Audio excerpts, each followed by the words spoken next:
It was a chaotic day for New Haven Public Schools. 5 students were taken to the hospital after eating a chocolate edible. On the other side of the city, a school employee was arrested for taking a gun to class.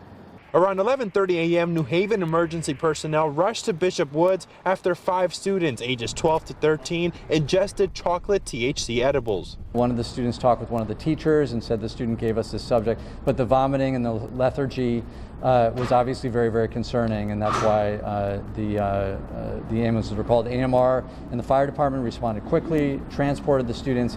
At the time of transport, the students were conscious and alert.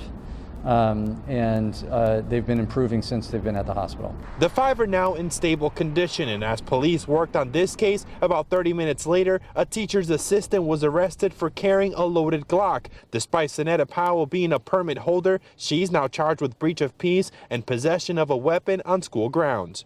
I would imagine she knows the policies and is in violation of the school's policies. Just yesterday, 3 students were also sent to the hospital in Hartford after they brought fentanyl to school, one of them still in grave condition. The dose of fentanyl that can cause death in a 13-year-old or in a 23-year-old can be as small as a few grains of salt. No matter the drug, Suzanne Doyon, medical director for the Connecticut Poison Control Center, says parents need to talk to their kids about these incidents, either to say something if they see something or get help if they are the ones consuming. Keep the lines of communication open and to bring up the subject without being intrusive, but try to ask some questions, let the child kind of give you some information, and I think being non-judgmental. Doyon says avoid being negative and let the child open up. The same goes for students who encounter guns either in school or at a friend's house. Doyon says avoiding the topics doesn't help.